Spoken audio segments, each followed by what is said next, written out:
चलिए आइए अब हम लोग आगे देखते हैं सिग्निफिकेंस ऑफ कोऑर्डिनेशन। कोऑर्डिनेशन का सिग्निफिकेंस क्या है? The significance of coordination as a function of management mainly arises from the fact that work perform by different groups, units और departments form integral part of the total work for which an organisation is establish. अब देखिए coordination का जो significance है वो management of function जो है उसके अनुसार बहुत ही ज्यादा महत्वपूर्ण है। क्यों? क्योंकि कोऑर्डिनेशन में क्या है, हर एक ग्रुप, यूनिट, डिपार्टमेंट एक साथ मिल के काम कर रहा है ताकि जो ऑर्गेनाइजेशन का पूरा काम है वो किया जा सके। ऑर्गेनाइजेशन बनाया ही क्यों गया?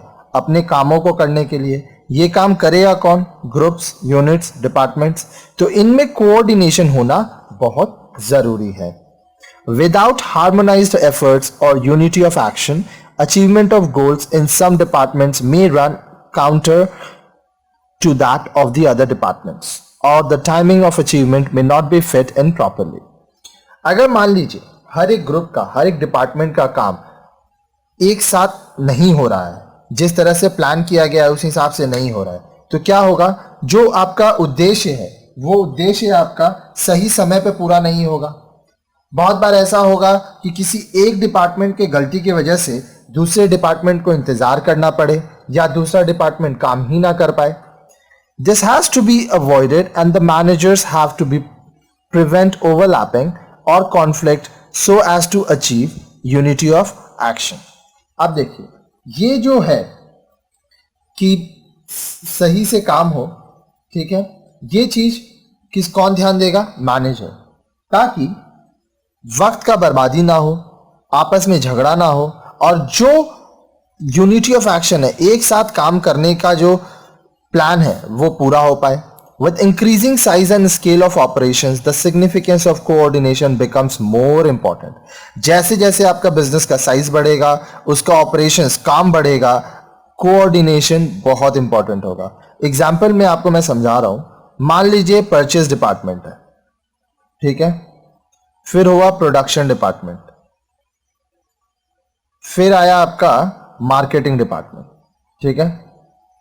अब मान लीजिए परचेज डिपार्टमेंट अपना काम सही से कर दिया लेकिन प्रोडक्शन डिपार्टमेंट 10 डेज का डिले कर दिया, तो ओवरऑल मार्केटिंग का भी 10 डेज का डिले हो जाएगा, क्योंकि इस स्टेप के बाद ये स्टेप है, इस स्टेप के बाद ये स्टेप है, इसलिए सारा काम कोऑर्डिनेटेड वे में होना जरूरी है। अब इसके इंपॉर्टेंट को देखिए। Number 1, when there is growth in size and the volume of work there will be more people and work groups. जैसे ही जैसे आपका बिजनेस बढ़ेगा, आपका काम बढ़ेगा, तो आपके ऑर्गेनाइजेशन में बहुत सारे लोग जुड़ेंगे, बहुत सारा वर्क ग्रुप, छोटा छोटा आप सेक्शन बांटोगे।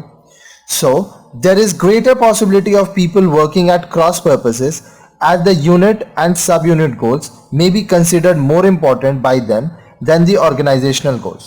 तो ऐसा बहुत बार होगा कि एक व्यक्ति या कुछ ग्रुप्स ऐसा काम कर रहे हैं जो काम करने के बाद ही दूसरा ग्रुप वो काम कर सके। तो बहुत सारे यूनिट्स होंगे, सब यूनिट, वो सिर्फ अपना उद्देश्य पूरा कर रहे हैं। मान लो परचेज डिपार्टमेंट का अगर मैं बात करूं तो परचेज डिपार्टमेंट का गोल क्या है? परचेजिंग करना। प्रोडक्शन डिपार्टमेंट का प्रोडक्शन करना, मार्केटिंग डिपार्टमेंट का मार्केटिंग करना। ओवरऑल ऑर्गेनाइजेशन गोल होगा, लेकिन पर्टिकुलर परचेज डिपार्टमेंट सिर्फ अपना गोल देखेगा, उसका परचेज का काम हो गया तो उसका ऑब्जेक्टिव पूरा हो गया। Not only that, the large size may also lead problems of supervision and communication. अब देखिए अगर बिजनेस बहुत बड़ा हो गया है तो उसको सुपरवाइज करना मुश्किल होगा और बातों को एक जगह से दूसरी जगह तक पहुंचाना भी थोड़ा मुश्किल हो जाएगा। Hence, coordinating the activities in a large concern becomes a major task for the managers। तो जितना बड़ा व्यवसाय होता है वहां पे जो काम है उसको एक साथ मिलजुल कर करवाना जो मैनेजर्स होता है उनका काम होता है और यही काम सबसे इंपॉर्टेंट है।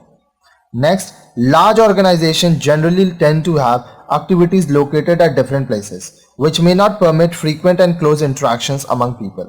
जो बड़े बड़े ऑर्गेनाइजेशन होते हैं उनका जो काम होता है वो एक ही छत के नीचे नहीं होता है। मान लीजिए कोलकाता में एक यूनिट है, ठीक है, मुंबई में दूसरा यूनिट है, तो अब इनमें क्या हो रहा है कि फ्रीक्वेंट और क्लोज इंस्ट्रक्शन नहीं है, लोग आपस में जल्दी मिलते नहीं है. Hence, the need of coordination becomes greater and it becomes a major responsibility for the managers.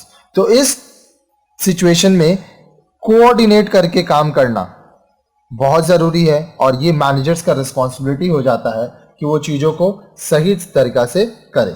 Next, growth in size of an organization is often combined with diversification of business activities. अब जैसे जैसे organisation का structure बढ़ता है, वो grow करता है, तो क्या होता है, बिजनेस के जो काम है, जो एक्टिविटीज है, वो डाइवर्सिफाई होते जाता है. This may be due to new unrelated products being added to the existing product. क्योंकि बिजनेस बढ़ रहा है तो नया नया प्रोडक्ट आ रहा है, तो ये हो सकता है कि जो एग्जिस्टिंग प्रोडक्ट है और जो नया प्रोडक्ट है वो एक दूसरे से मेल ना खाते हो, तो एक्टिविटीज बढ़ेगा. As a result there may be some more division and sub divisions of activities. अब नया प्रोडक्ट आ गया तो और भी डिविजन्स होंगे, और जो डिविजन्स होंगे उनके सब डिविजन्स होंगे. At the same time, there is an increase in the number of managerial levels and vertical divisions of responsibility. अब देखिए, मान लीजिए आप पेन के प्रोडक्ट में डील करते थे, ठीक है, अब आप क्या किया, आप इंक के प्रोडक्ट में भी डील करने लगे, तो इसके लिए फिर से नए मैनेजर लेवल पे पोजीशंस खाली होंगे और भी लोग आपकी कंपनी में जुड़ेंगे, रिस्पॉन्सिबिलिटी और बढ़ेगा. All these make coordination more difficult as well as important. तो जितने लोग बढ़ रहे हैं तो उसमें कोऑर्डिनेशन थोड़ा डिफिकल्ट हो जाएगा, लेकिन सबको मिला के काम अगर आप करोगे तभी आपका ऑर्गेनाइजेशन का ओवरऑल ऑब्जेक्टिव पूरा होगा, और ये बहुत इंपॉर्टेंट है. In the view of the importance of coordination in an organization, it is sometimes called the essence of management. अब देखिए, एक ऑर्गेनाइजेशन में कोऑर्डिनेशन को हम लोग एसेंस ऑफ मैनेजमेंट कहते हैं. कि कोऑर्डिनेशन अगर ऑर्गेनाइजेशन में नहीं रहा तो आप ये समझ लीजिए कि ऑर्गेनाइजेशन बहुत नुकसान में जाने वाला है. It is a function of managers in all departments and branches of an organisation and applies at all the levels of management. अब ये मैनेजर्स का जो फंक्शन है, ये क्या है, हर एक डिपार्टमेंट में, हर एक ब्रांचेस में ऑर्गेनाइजेशन के मेल रहे, कोऑर्डिनेट होके काम हो. It ultimately helps in reconciliation of goals, total accomplishment of business objectives, and maintenance of harmonious relationship between different groups and ensuring economy and efficiency in the organization.